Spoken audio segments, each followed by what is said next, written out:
नमस्कार दोस्तों, Vishwanath Gaur फिनोकोड YouTube channel पर आप सभी लोगों का स्वागत है। मैं आज आपके ऊपर एक नए टॉपिक के ऊपर नया वीडियो लेके आया हूं। आज फ्रेंड्स मुझे पता नहीं क्यों रास्ते में जब मैं काम पे से आ रहा था तो मुझे एक सॉन्ग याद आ गया और वो सॉन्ग याद आया तो मन किया कि आपको उस सॉन्ग के ऊपर की एक छोटी सी स्टोरी जो मेरे दिमाग में आई वो मैं आपके संग शेयर करूं। मैंने अपने स्कूल टाइम में एक सॉन्ग सुना था तो वो थोड़ा सॉन्ग मैं अपनी लैंग्वेज में जैसा भी अच्छा बुरा आपको सुना के बताता हूँ कि उसका मीनिंग क्या है और मैंने क्यों ये सॉन्ग आज आपको सुनाने का मन बनाया। दे दी हमें आजादी बिना खड्ग बिना ढाल, साबरमती के संत तूने कर दिया कमाल, रघुपति राघव राजा राम। फ्रेंड्स ये गाना मैंने अपने स्कूल टाइम पीरियड में सुना था और हमें इसका अर्थ यही समझाया गया था कि 15 अगस्त 1947 को हमारा देश आज़ाद हुआ था ब्रिटिश सरकार से और उस आज़ादी के बाद हमारे संविधान बना था और संविधान के अंतर्गत हमें बोलने की स्वतंत्रता दी गई थी, हमें अपने अनुसार काम करने की स्वतंत्रता दी गई थी। पूरी दुनिया में हम अपने डिसीजन अपने आप ले सकते थे। अपने देश के लिए हमें किसी भी दूसरे देश की तरफ ज़्यादा सोचना नहीं पड़ता था और हम निर्भीकता के साथ कोई भी डिसीजन कभी भी ले सकते थे। ऐसा 1947 की आज़ादी के बाद हमें बताया गया, यानी कि 1947 के बाद देश में ऐसा पॉसिबल था तो हमारे टीचरों ने हमें स्कूल टाइम पीरियड में बताया। आज देश को आज़ाद हुए 78 ईयर्स पूरे हो चुके हैं अगर मैं रॉन्ग नहीं हूं तो। इस 78 ईयर्स में मेरी एज भी 49 के आसपास पहुंच रही है। मैंने इस टाइम पीरियड में महसूस किया है कि आजादी हमें किससे मिली है, किस चीज से हम आजाद हुए हैं। फ्रेंड्स मेरे कुछ पॉइंट थे जो आज इस गाने के साथ मेरे अंदर क्रिएट हुए। हम आज भी आजादी का अर्थ या तो जान नहीं पाए या हम उस आजादी के महत्व को समझ नहीं पाए या हम उस आजादी का उपयोग सही रूप से नहीं कर पाए। हम आज भी अपनी आजादी के महत्व को ना समझते हुए अपनी शिक्षा में स्किल, जैसा मैंने अपने वीडियो में बार बार जोड़ दिया, अपनी शिक्षा में स्किल डेवलप नहीं कर पाए आजादी से आज तक। ऐसा नहीं है कि हमने किया नहीं है, लेकिन रेशो बहुत कम है। आबादी को देखते हुए जिस हिसाब से हमारे देश की स्किल डेवलप होनी चाहिए थी एज कंपेयर टू चाइना, तो हम काफी पीछे रह गए। नो डाउट्स, मुझे कहने में बिल्कुल शर्म नहीं है क्योंकि जो सच है वो सच है फ्रेंड्स, इसको हम छिपा नहीं सकते। टेक्निक में यानी कि टेक्नोलॉजी में, साइंस में हमने तरक्की की है। ऐसा नहीं है कि हमने कुछ नहीं किया। हमारे वैज्ञानिकों ने, हमारे कई भारतवासियों ने बहुत आविष्कार किए हैं। बट अगर मैं आज़ादी से आज तक का जो 78 साल का टाइम पीरियड देखूं तो बहुत सी कंट्री ऐसी हैं, जैसे जापान 1945 का न्यूक्लियर अटैक झेलने के बाद भी 2 से 3 बार उसने अपने आप को डेवलप कर लिया, बल्कि मैं कहूं तो कई बार वो अपने को डेवलप कर चुका है। चाइना जो हमारे बाद आजाद हुआ कुछ साल, वो भी आज हमसे काफी आगे टेक्नोलॉजी में और स्किल में निकल गया। और अमेरिका को हम ये कह सकते हैं कि वो पहले भी विश्व की महाशक्ति था। अगर हम अपनी पुस्तकों में पढ़ते थे तो वो आज भी वही है। बट फ्रेंड्स यहां पे शक्ति और महाशक्ति का कोई मेरा अर्थ नहीं है समझाने का आपको। मेरा मतलब आज का सिर्फ मेरा वीडियो आजादी से है। हमारे देश में व्यक्ति को भी इतनी आजादी है कि वो बोल सकता है लेकिन खुल के नहीं बोल सकता। अब आप देखिए मेरे सेंटेंस को, मैं जो बोल रहा हूं मुझे बिल्कुल भी ये बोलने में निसंकोच कोई हर्ज नहीं है। बहुत से यूट्यूबर हैं, बहुत से मीडिया वाले हैं। मीडिया वाले तो आज एक मजाक बन गए हैं। दिल की बात वो भी दिल तक ही रख लेते हैं क्योंकि दिल की बात जुबान तक नहीं आ पाती और कारण होता है उनके घर के एक्सपेंस जो कि चल रहे हैं उसी सोशल मीडिया से। क्योंकि सैलरी रुक सकती है, नौकरी जा सकती है, इसी का डर उन्हें खुल के नहीं बोलने देता। और इससे पहले जब व्यक्ति खुल के बोलता भी था, तब भी उसने अपनी स्किल और टेक्नोलॉजी को नहीं डेवलप किया, तब भी वो कुछ नहीं कर पाया। आज हमारे देश में अभी तक व्यक्ति अपने आप को यह समझ रहा था कि वो खुल के नहीं बोल पा रहा है। आज स्थिति ऐसी आ गई दोस्तों कि हमारे देश के प्रधानमंत्री भी दुनिया में कुछ लोगों के सामने खुल के नहीं बोल पा रहे, यानी कि वो भी कहीं ना कहीं आजाद देश के प्रधानमंत्री होके भी अंदर से कहीं अपने को गुलाम महसूस कर रहे हैं दुनिया के कुछ नेताओं के दबाव में। मैं नहीं जानता उनकी कमजोरी क्या है, उनकी मजबूती क्या है, लेकिन जो भी उनकी मजबूती है या कमजोरी है,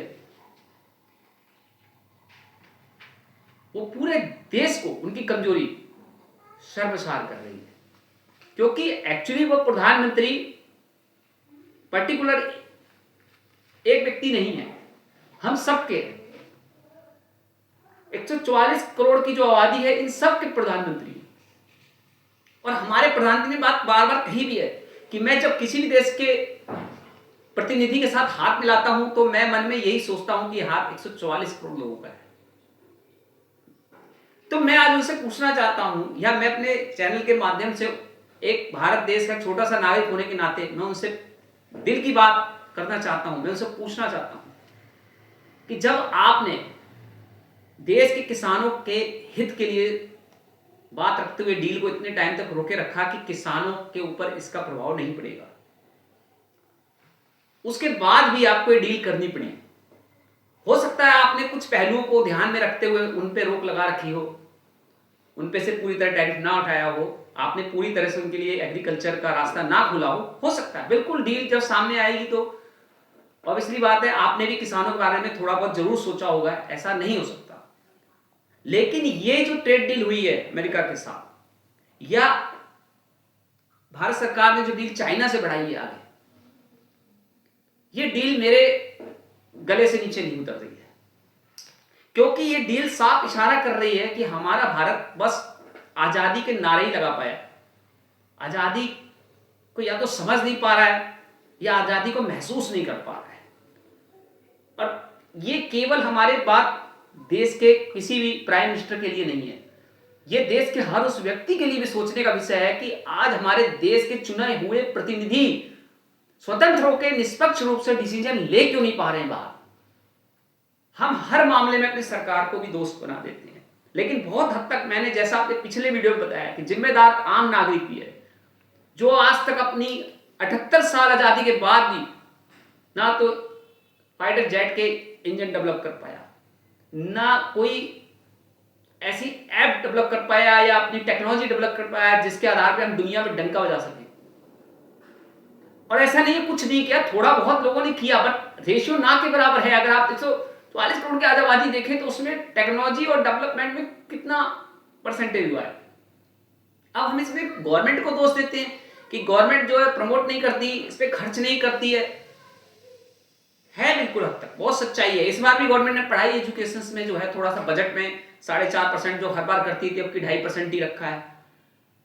एग्रीकल्चर में उसे अमेरिका के सामने अगर मैं ये मानता हूं कि 20% भी रास्ता खुला है उनकी मार्केट को, तो भी आफ्टर इफेक्ट तो आना ही है एग्रीकल्चर वालों पे। तो मैं ये बिल्कुल सोच नहीं पा रहा हूं कि जिस डील को हमारे प्रधानमंत्री ने 5 महीने बल्कि 7-8 महीने तक उसको होल्ड में रखा सिर्फ किसानों के लिए, और ये कहा भी था उन्होंने अपने स्पीच में कि मैं किसानों के संग कुछ भी गलत नहीं होने दूंगा, फिर क्यों एग्री हो गए रातों रात अचानक एक ही दिन में? ऐसी क्या मजबूरी थी? और अगर चलिए देश को आगे बढ़ाना है, 2047 तक डेवलप करना है, आपने ऐसा नहीं है कोई डिसीजन गलत लिया होगा, मैं बिल्कुल आपके डिसीजन के साथ हूं, आपने जो भी डिसीजन लिया है सही लिया होगा, लेकिन ये डिसीजन बता रहा है कि ये डिसीजन दबाव में लिया गया है। इस डिसीजन से जहां तक हम समझते हैं कि हमारी भारत सरकार भी पूरी रूप से खुश नहीं है। वो खुशी चाहे मीडिया में जो भी शो ऑफ करे, बट ये जो डील हुई है ये डील स्वतंत्रता पूर्वक नहीं हुई है। तो यहां पे थोड़ा सा मुझे ऐसा लगा कि हम आजाद शायद पूर्णतः रूप से आज भी 78 साल के बाद नहीं हुए हैं। तो गांधी जी का वो गाना मुझे याद आ गया। जब हमारे देश ने ऑपरेशन सिंदूर किया, अमेरिका जैसा देश हमारे देश को युद्ध रुकवाने का श्रेय ले रहा है और हमारे देश के लोगों को नहीं पता, और वो इंफॉर्मेशन लीक कर रहे हैं शाम को ट्रंप की भारत देश का पाकिस्तान के साथ युद्ध का संघर्ष विराम हो गया। गजब बात। क्या अमेरिका कभी किसी से फाइट करने जाता है या रोकता है? देश के बाकी लोगों से पूछता है दुनिया में? नहीं। फिर वही बात आती है पावर, पैसा, टेक्नोलॉजी, स्किल, जिसके आधार पे वो अपनी आजादी का भरपूर उपयोग करता है। किसी भी देश के प्रधानमंत्री राष्ट्रपति को उठा लेना, किसी को भी धमका देना, किसी से भी कहना तुझसे नहीं, मुझसे सामान खरीद, मुझसे नहीं उससे। मुझे ये हरकतें देख के भी लगता है कई बार जैसे हम एक 3 व्हीलर ऑटो पकड़ने जाते हैं लोकल सवारी का, तो वहां पे एक जो स्टैंड वाला ऑटो वाला होता है, अगर हम उसके बिना बैठ के वहां पे बाहर के आए हुए वाले ऑटो पे कहीं बैठ जाते हैं, तो फिर वो बाकी के जो यूनियन वाले ऑटो वाले होते हैं वो उस ऑटो वाले को पकड़ के मारते हैं और सवारी को वहां से उतरना पड़ता है, चाहे उस सवारी की ड्यूटी छूट जाए। तो सेम ये जो ऑटो स्टैंड वाले ऑटो वाले दादागिरी करते हैं स्टैंड पे, शायद यूनियन पावर होती है उसका भरपूर उपयोग करते हैं, ऐसे गुंडा करती है, आप समझ लीजिए इसे, और ऑटो वालों से वहां स्टैंड पे वो हफ्ता भी लेते हैं। तो सेम कंडीशन आज अमेरिका भी यही कर रहा है, एक ऑटो स्टैंड के रूप में। वो भी कहता है कि भाई साहब तेल आप वहीं से खरीदोगे जहां से मैं चाहूंगा। और स्पेशली उसने जिस तरह से दादागिरी भारत पर दिखाई है लास्ट के 1 या 2 सालों से, वो मेरे हलक से उतर नहीं रही है। क्योंकि भारत जैसा 144 करोड़ का देश, उसका चुना हुआ इतना स्ट्रॉन्ग प्रधानमंत्री, बड़ी मुश्किल से हमने आजादी पाई है। हमने बहुत मुश्किल से अंग्रेजों से पीछा छुड़ाया। कितने लोगों ने, हमारे देश के लोगों ने कुर्बानियां दी, हमारे पूर्वजों ने बहुत कुर्बानियां दी हैं हम सबके। ऐसा क्या है कि प्राइम मिनिस्टर को एक अमेरिका के राष्ट्रपति के आगे झुकना पड़ गया, जबकि इंदिरा गांधी भी अपने टाइम में निक्सन के आगे नहीं झुकी थी? ऐसा क्या हो गया? देश को आगे बढ़ाना है, नो डाउट, अपने युवा को स्किल डेवलप करनी है, टेक्नोलॉजी डेवलप करनी है, उसके लिए आप भरपूर प्रयास कीजिए, कोशिश करिए शिक्षा का बजट बढ़ाएं। बल्कि आपको इस टाइम मैं यही सोच सकता हूं कि हमें एग्रीकल्चर के बिना हमारा देश में फिर खाने का भी हिसाब किताब खराब हो जाता है। यानी कि भविष्य में हर चीज महंगी आम नागरिक से बाहर हो जाएगी, क्योंकि अगर हम विदेशी बाजार को पूरी तरह से यहां खोल देंगे धीरे धीरे और जीरो टैरिफ पे ले आएंगे, जैसा हमारे सरकार की तरफ से अमेरिका को ये कमिट किया गया है कि आने वाले कुछ टाइम में अमेरिका के बहुत सारे प्रोडक्ट जो हैं जीरो पे ले आएंगे, तो बहुत थोड़ा सा निराशा लगी कि हमारे देश में आज भी आम लोग जो प्रोडक्शन कर रहे हैं एग्रीकल्चर, उनको कितना आहत लगी होगी कि उनके पास एक रोजगार के वही साधन, यानी वो उसी से अपना खर्चा चलाएंगे, और अब उसमें भी मार्केट ओपन हो जाएगी तो वो कैसे कमाएंगे? बहुत सारे किसान जो है इसी गम में हो सकता है खुदकुशी भी करें। तो थोड़ा सा आपकी तरफ हम सब की निगाहें उम्मीद भरी दृष्टि से देख रही थी, और आपने प्रॉमिस भी किया था कि ऐसा नहीं होगा, लेकिन ऐसा हुआ। मैं मानता हूं आपने बहुत चीजों का इसमें ध्यान रखा होगा, कुछ चीजें एग्रीकल्चर के पे आपने रोक भी लगा रखी होगी, टैरिफ नहीं हटाया होगा, बशर्ते कुछ तो किया है, यानी कि झुकाव तो हुआ है, आजादी पे लगाम तो लगी है हमारे देश के प्राइम मिनिस्टर पे। और मैं प्राइम मिनिस्टर की बात भी नहीं करूंगा, हमारे देश के प्राइम मिनिस्टर मतलब देश के हैं, तो पूरे देश के 144 करोड़ की आजादी पे लगाम कसी है अमेरिका जैसे राष्ट्र ने। आज का वीडियो मुझे बहुत दिल से बनाना पड़ता है, दुखित होकर। क्या हम आजाद हैं, या बस मुंह से ही बोलते हैं और झंडा लेके घूमते हैं कि हम आजाद हो गए, हम आजाद हो गए? दूसरे देश का अमेरिका जैसा व्यक्ति हमें आके बता रहा है कि आपका युद्ध विराम हो गया है, फोन करके कहता है वेनेजुएला से भारत तेल खरीदेगा। वो मीडिया में आके सारी चीजें बता रहा है, जबकि संसद के हमारे मंत्रियों को ही नहीं पता ऐसी बातें। यानी कि हमारे देश ने अपना सिस्टम उनके हाथ में रख दिया है क्या, इसलिए कि 2047 तक भारत डेवलप हो जाए? चाइना जैसे देश जो कि पाकिस्तान के साथ मिलकर इंफॉर्मेशन शेयर करके ऑपरेशन सिंदूर में भारत के ऊपर उन्होंने अटैक में हेल्प करी, और ऐसे देश के पास हमारा भारत जाके डील कर रहा है। नरवणे जी की जो किताब के बारे में अभी जो राहुल गांधी की तरफ से स्टेटमेंट आ रही है कि चाइना तो हमारे संग युद्ध के लिए खड़ा था, आप ऐसे व्यक्ति से डील करने के लिए हाथ कैसे मिला सकते हैं? और फिर कहते हैं जियो पॉलिटिक्स में इंटरेस्ट सबसे इंपॉर्टेंस होता है। इंटरेस्ट के लिए देश पेश दिया जाता है क्या? आजादी नाम की कोई चीज का इंपॉर्टेंस नहीं पता है हम लोग को। आप जब प्रतिनिधि बन के जा रहे हैं तो आप पूरे देश के प्रधानमंत्री, हम सब के प्रधानमंत्री, आपका अगर सर उठता है कहीं गौरव से तो हमारा भी सर उठता है दुनिया के आगे।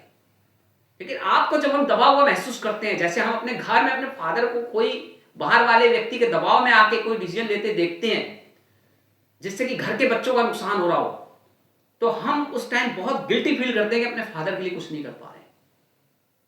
आज ऐसी फीलिंग मेरे अंदर आई है अपने माननीय प्रधानमंत्री की।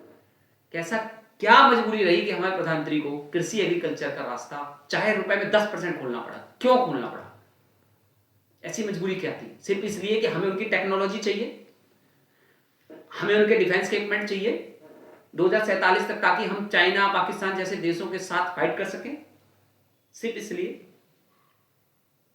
यानी कि बिना झुके हमारा काम नहीं चलेगा, किसी एक शक्ति के सामने हमें झुकना पड़ेगा अपने देश को विकसित करने के लिए 2047 तक। यानी कि हमारे ही देश के युवाओं से विश्वास हट गया है। हकीकत तो यही है कि आज जो 2-3 दिन में डिसीजन हुआ है ट्रेड डील, ये बता रही है कि भारत सरकार का अपने ही भारतवासियों के, चाहे वो इंडस्ट्री में हो, चाहे वो साइंस में हो, चाहे वो एग्रीकल्चर में हो, उन सब के ऊपर से विश्वास उठ चुका है। इसीलिए भारत सरकार ने सारे विदेशी बाजारों का मुंह भारत में खोल दिया है, चाहे वो यूरोप हो, चाहे वो अमेरिका हो, और फुल्ली खोला है।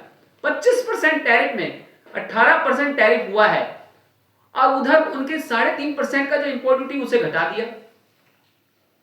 तो आप वो 18 में 3% और जोड़ दीजिए जो अमेरिका की तरफ से भारत ने हटाया है, कुल मिला के तो वही 21 से 22% टैरिफ हुआ फिर। और वो जो 25% रेसिप्रोकल टैरिफ है उसे आपने रसिया से तेल बंद ही कर दिया, और लेंगे भी तो अपने लिए लेंगे अगर लेते हैं। मतलब आपके ऊपर कोई दूसरा डंडा चला रहा है। अब आप ये समझिए कि दुनिया के बाकी देश, छोटे से छोटे देश, कई बार उसको जो है रिप्लाई कर दे रहे हैं, जवाब दे रहे हैं। हम तो 144 करोड़ देशवासी हैं मोदी जी, हम आपके साथ हैं, आप सम्मान के साथ उनसे फाइट कीजिए। अगर डील भी कर रहे हैं तो जैसे आपने कहा था कि आप मतलब 56 इंच का सीना है, तो यकीन मानिए मुझे बहुत गर्व महसूस हुआ था, और मुझे लगा था कि हमारे देश का इसमें प्रधानमंत्री जो है बहुत सॉलिड बना है। बट पता नहीं क्यों मुझे आज इतने साल में आज भी महसूस हुआ आज मुझे कि क्या हम आज भी गुलाम हैं? पहले अंग्रेजों के थे, यानी ब्रिटिश गवर्नमेंट के थे, आज हम अमेरिका के गुलाम हैं। क्या गवर्नमेंट हमारी वो चला रहे हैं? सारे निर्देश वो व्हाइट हाउस से पार्लियामेंट को दे रहे हैं, दिल्ली के मेंबरों को पार्लियामेंट के नहीं पता कि कौन सा डिसीजन कब अनाउंस हो रहा है, और वहां से बताया जा रहा है हर चीज की वेनेजुएला से भारत तेल खरीदेगा, ऑपरेशन सिंदूर हमने रुकवाया। मतलब हद है, बिल्कुल हर चीज के बारे में डिसीजन दूसरा देश ले रहा है। तो जो गांधी जी और हमारे देश के जो लोगों ने आजादी दिलाई देश को, क्या वो चली गई है? या सरकार का भारत के वासियों के देश के विकास में योगदान से, विकास से जो भी हमारे भारत के व्यापारी या भारत के मिडिल वर्ग या भारत की आम जनता जो देश के विकास में योगदान दे रही है, क्या सरकार को उस पर से विश्वास हट गया है, इसीलिए विदेशी शक्ति का सहारा लेना पड़ रहा है? देखो, मैं ज्यादा तो इतना मेरे को नॉलेज नहीं है, ज्ञान नहीं है इस पॉलिटिक्स अर्थव्यवस्था का।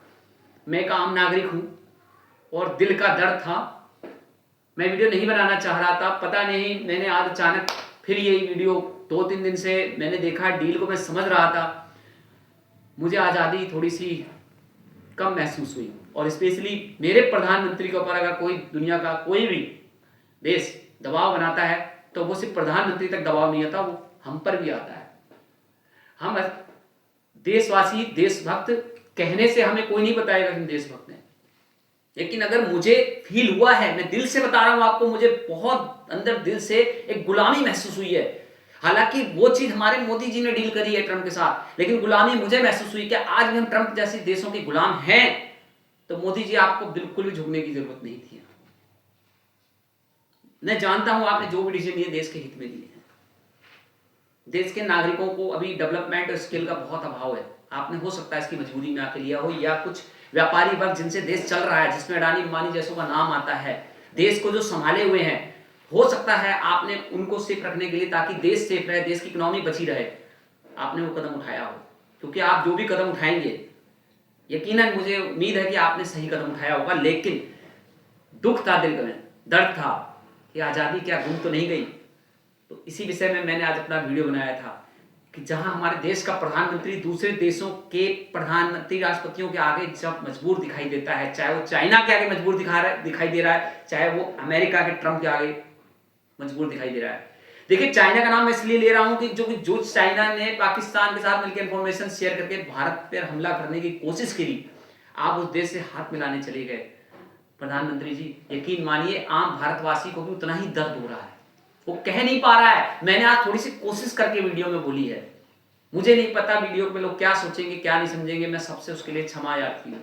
मैंने दिल की बात बोली आपसे, मेरे दिल को बहुत दर्द लगा है, सच्चा भारतवासी कहना भी नहीं है, मेरे अंदर से दर्द हो रहा है, बस मैं इसी को आभास कर सकता हूँ। कोई विपक्ष पार्टी आपके ऊपर कुछ भी कह रही है वो मायने नहीं रखता, क्योंकि वो भी हमारे भारत की है, आप भी हमारे भारत के प्रधानमंत्री हैं। मैं पक्ष विपक्ष तो कुछ मानता ही नहीं हूं, मैं तो मानता हूं जैसे आप हैं वैसे ही विपक्ष है, दोनों देश के हमारे नागरिक हैं, दोनों को जनता ने विपक्ष और पक्ष में भेजा हुआ है देश चलाने के लिए। लेकिन अगर आप में से कोई भी दूसरे देश के आगे झुकाव में आके कोई भी समझौता व्यापार करता है, यकीन मानिए वो दर्द सिर्फ आपका नहीं होता, पूरे भारतवासी उस दर्द को महसूस कर रहे होते हैं। और हमारे दिल पे बहुत दर्द महसूस हो रहा है। क्या हम आजाद हैं? आजादी बोली नहीं जाती, आजादी महसूस की जाती है। आज तक हम कहते थे कि हमारा मीडिया नहीं आजादी से बोल पाता है, क्योंकि उसे जो है अपने घर खर्चे के लिए सैलरी का इंतजार होता है, और उसे लगता है कहीं आजादी का परिणाम उसे भुगतना ना पड़ जाए। तो यहाँ पे कई बार सरकार के ऊपर भी इस तरह के आरोप लगे कि सरकार के दबाव में आके मीडिया कुछ नहीं बोलता, या उद्योगपतियों के हाथों बिका हुआ है मीडिया और मीडिया रट्टू होता है। चलिए, हमने इस तक मान लिया कि हो सकता है मीडिया में लोग अपनी जॉब बचाने चक्कर में कुछ भी बोल देते हैं और जो भी एक्सेट्रा, लेकिन वो घर की बात घर में रह जाती थी। लेकिन अगर हमारे देश का प्रधानमंत्री दूसरे देश के राष्ट्रपति प्रधानमंत्री को आगे झुक जाता है, तो यकीन मानिए वो प्रधानमंत्री नहीं झुका, बल्कि पूरा देश के 144 करोड़ लोग उस ट्रंप के आगे नतमस्तक हो गए। गुस्सा आज मेरी इसी चीज की है, क्यों झुके आप? मैं ऐसे आपको फादर के रूप में आज सोच के मैंने वीडियो बना रहा हूँ। मोदी जी मेरे फादर नहीं है, आज कई साल हो गए, लेकिन मैंने आज आपको अपना फादर समझ के ये क्वेश्चन यूट्यूब के माध्यम से पूछने की थोड़ी सी हिम्मत जुटा पा रहा हूं कि आपने ये झुकाव में आके डील क्यों करी? भारत एक सम्मानित देश है, 144 करोड़ लोग आपके साथ मर मिटने के लिए तैयार हैं। देश का स्वाभिमान से बढ़ के देश की तरक्की नहीं हो सकती, पहले स्वाभिमान, तरक्की उसके बाद। आपका ही नारा था कि मैं आंख में आंख डाल के हर देश से बात करूंगा, वो आंखें झुकनी नहीं चाहिए आपकी, क्योंकि आपकी आंखें झुकी तो वो हमारी आंखें झुकनी होंगी, हर भारतवासी की आंखें झुकनी होंगी, और हम आपकी आंखें झुकती हुई नहीं देख सकते किसी भी देश के राष्ट्रपति के आगे या प्रधानमंत्री के आगे। हमें किसी के ऊपर इतना डिपेंड नहीं होना है कि अगला वो हमें आंख दिखाए या हमें अपने कंडीशनों में बांधे, सिर्फ चंद डॉलर या चंद पैसों के लालच में हमारी तरक्की के सपने दिखा के वो हमें खरीद ले। जैसे एक छोटा एम्प्लॉइज जब बड़े प्रमोशन के लिए मालिक के पास जाता है, तो मालिक उससे कोई भी गलत काम कराता है कुछ पैसे ज्यादा सैलरी देके। ऐसी तरक्की अगर इंडिया का सौदा हुआ है कि ट्रेड डील का एक लालच देके भारत की तरक्की 2047 तक का सपना दिखा के और भारत के लोगों के साथ कोई खेल हुआ है, तो उम्मीद है कि आप ऐसा नहीं होने देंगे। और मेरी आपसे आज यही प्रार्थना है कि आप हमारे भारतवासियों को और सम्मान जब ही दे सकते हैं जब आपका सम्मान दुनिया में होगा, आपका सम्मान होगा, हमारा सम्मान होगा। आपके सम्मान को कोई ठेस पहुंचाने की कोशिश करेगा तो हर भारतीय को दिल से दुख होगा कि क्यों आज मोदी जी को इतना झुकाया जा रहा है। दूसरे देश के राष्ट्रपतियों की हिम्मत हो रही है कि हमारे देश में बता रहे हैं कि ये काम अब होगा, वेनेजुएला से भारत तेल खरीदेगा, या भारत ने इतने % हमने भारत का टैरिफ कम कर दिया, भारत ने हमें $500 बिलियन का ट्रेड करने का प्रॉमिस किया है, और भारत ने हमारे कई ट्रेडों से इंपोर्ट ड्यूटी हटा ली है। वाई?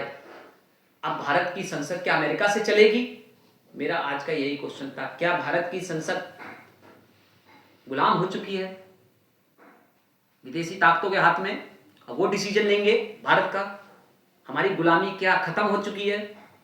थोड़ा मन में डाउट था इस विषय में। मैंने इसीलिए आज आपसे प्रार्थना की है कि आप भारत को ऊंचाइयों पे ले जाइए, बिल्कुल तरक्की कीजिए, सारे डिसीजन आपके साथ हैं हम, लेकिन उसके साथ सम्मान भी जो एक भारत का होना चाहिए वो आपके साथ जुड़ा हुआ है। मोदी जी, हर भारतवासी का सम्मान आपके साथ जुड़ा हुआ है। आपका सम्मान हम सबका सम्मान, आपका अपमान हम सबका अपमान। आज अगर ट्रंप आपको कुछ सुना रहा है, चाइना आपको आंख दिखा रहा है, तो वो आपको नहीं दिखा रहा है, हर एक भारतवासी को दिखा रहा है। वहां वो हर भारतवासी को जलील कर रहे हैं ये दूसरे देशों के प्रधानमंत्री, राष्ट्रपति। और इतनी हिम्मत इनमें आ गई है, मुझे नहीं पता कैसे आ गई है। तो आप उन कमियों को दूर करते हुए हमारे देश को गौरवान्वित करने के लिए जो आपने वादा किया था चुनाव में कि भारत आंख में आंख डाल के बात करेगा, किसी भी दबाव में आके कोई भी समझौता किसी देश के साथ नहीं करेगा, मैं उम्मीद करता हूं कि आप उस कथन पर खरे उतरेंगे। ऐसी मेरी उम्मीद और आपसे प्रार्थना है। तो मेरा ये वीडियो यदि कुछ मैंने ऐसा बोला हो तो मैं इसके लिए क्षमा यार्थी हूं। मैंने आज अपने मन की बात थोड़ा सा आपसे शेयर की है। So thank you, have a nice day.